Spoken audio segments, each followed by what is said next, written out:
오늘 본문에서는 하나님께서 재판장과 그리고 지도자에 대한 백성들이 어떤 자세를 가져야 하는지에 대해서 말씀하고 있습니다. 먼저 재판장에 대해서 너는 재판장을 모독하지 말라라고 이렇게 되어 있습니다. 근데 히브리 원어로 이 재판장이라는 이 단어가 엘로힘 이렇게 되어 있습니다. 엘로힘이라는 것은 하나님을 표현할 때 이렇게 표현합니다. 단어가 엘로힘으로 되어 있고 우리 한글 성경에서는 이걸 재판장 이렇게 해석을 했는데요. 왜 재판장을 엘로힘이라고 되어 있냐면 우리가 성경에 보면은 하나님에 대한 어떤 비유라는 표현이 좀 그렇지만 하나님에 대해서 어떻게 표현하고 있느냐면 표현한 여러 그것이 지금 우리의 인도자, 목자 이렇게 되어 있지만 하나님을 재판장으로 표현할 때가 있습니다. 시편 7편 11절 말씀을 보면요. 하나님은 의로우신 재판장이시며 매일 분노하시는 하나님이시로다. 여기 보면 하나님은 의로우신 재판장이시다라고 이렇게 표현되어 있습니다. 하나님께서 우리의 재판장이 되시는 것은 하나님께서 우리에게 율법, 계명을 우리에게 주셨습니다. 그리고 그 계명이라는 기준을 주시고 그 계명대로 살아가도록 우리에게 명령하셨습니다. 그러면 그 계명대로 살지 못하는 것은 계명을 어기는 것입니다. 계명을 어기는 것에 대해서 판결하시는 분이 누구시냐면 하나님이시라는 겁니다. 그래서 하나님은 하나님께서 주시는 계명대로 우리를 판결하시고 판단하시는 의로우신 재판장이시다라는 그 말씀입니다. 그러면서 오늘은 재판장을 모독하지 말라. 당시 이스라엘 백성들의 잘잘못을 하나님 대신해서 판결하는 사람들이 재판장입니다. 요즘 시대의 판사들은 하나님의 말씀대로 우리를 판결하거나 그러진 않습니다. 근데 당시 이스라엘 백성들 가운데에 있는 재판장들은 어떤 법을 가지고 백성들을 잘잘못을 시시비비를 가리냐면 하나님의 말씀을 가지고 판결하는 사람들입니다. 그렇기 때문에 재판장이 결정했다 할지라도 그것은 하나님의 말씀 가운데 있는 그 기준에 따라서 판결한 것이기 때문에 재판장의 판결은 곧 하나님의 판결처럼 된다는 겁니다. 그래서 백성들이 재판장의 판결에 대해서 존중하고 순종하는 것이 곧 하나님의 결정에 대해서 순종하는 것이 되기 때문에 재판장에 대해서는 모독하지 말라, 존중해야 한다라는 것을 백성들에게 이야기하십니다. 두 번째로 지도자에 대한 자세입니다. 당시 이스라엘 백성들에게는 지도자들이 있었습니다.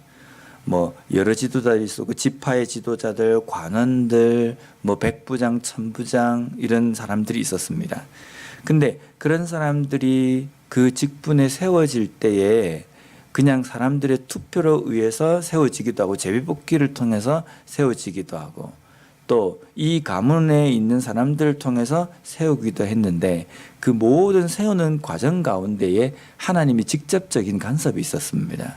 제비뽑기 가운데도 하나님께서 간섭하시고 때로는 어떤 그 위치는 하나님께서 직접 말씀하셔가지고 세우기도 하셨습니다.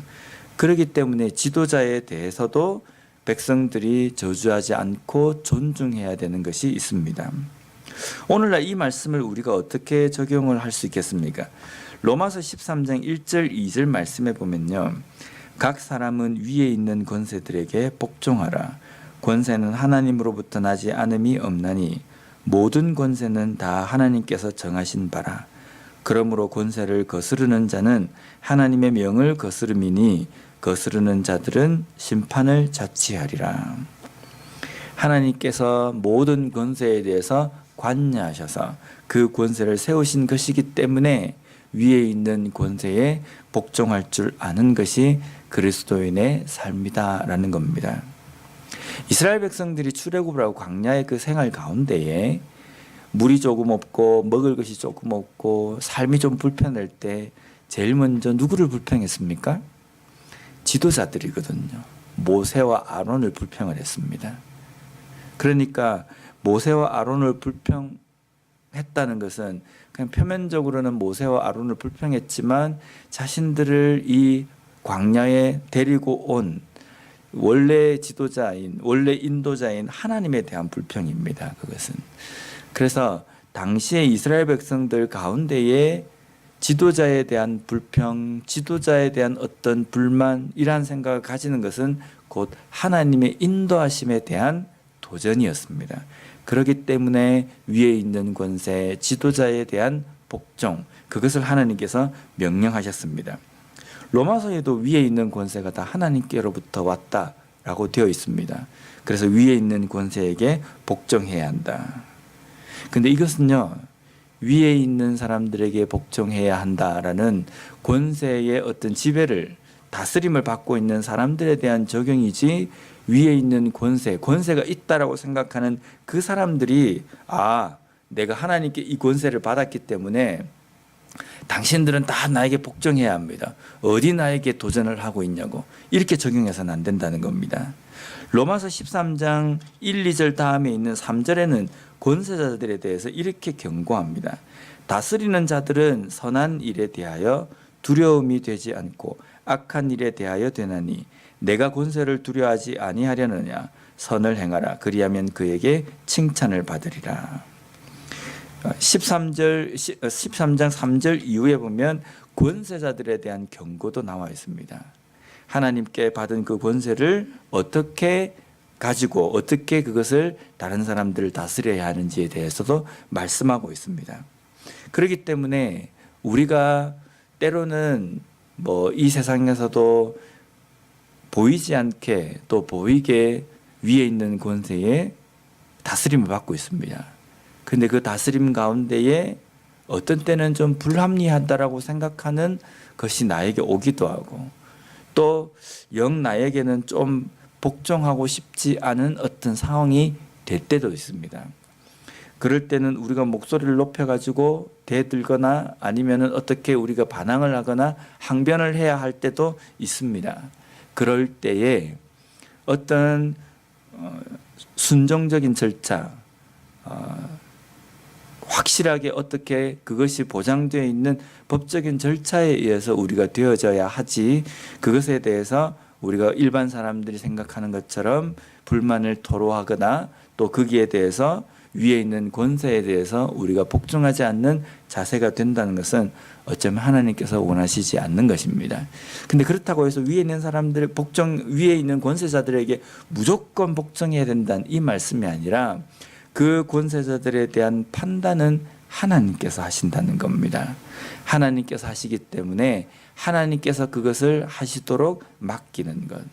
그래서 만약에 나에게 어떤 불합리한 어떤 결정이 나에게 되어졌다고 한다면 우리가 해야 될 것이 있습니다. 그 권세자들, 그 불합리한 결정을 한 그 사람에 대해서 정말 간절하게 하나님 앞에 기도하는 겁니다. 기도할 때에 하나님께서 그 문제를 어떻게 해결해 나가시는지 그것을 우리가 보고 목격할 수 있다는 겁니다.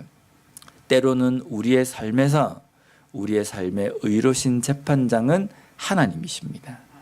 또한 우리를 인도하시는 지도자도 하나님이십니다.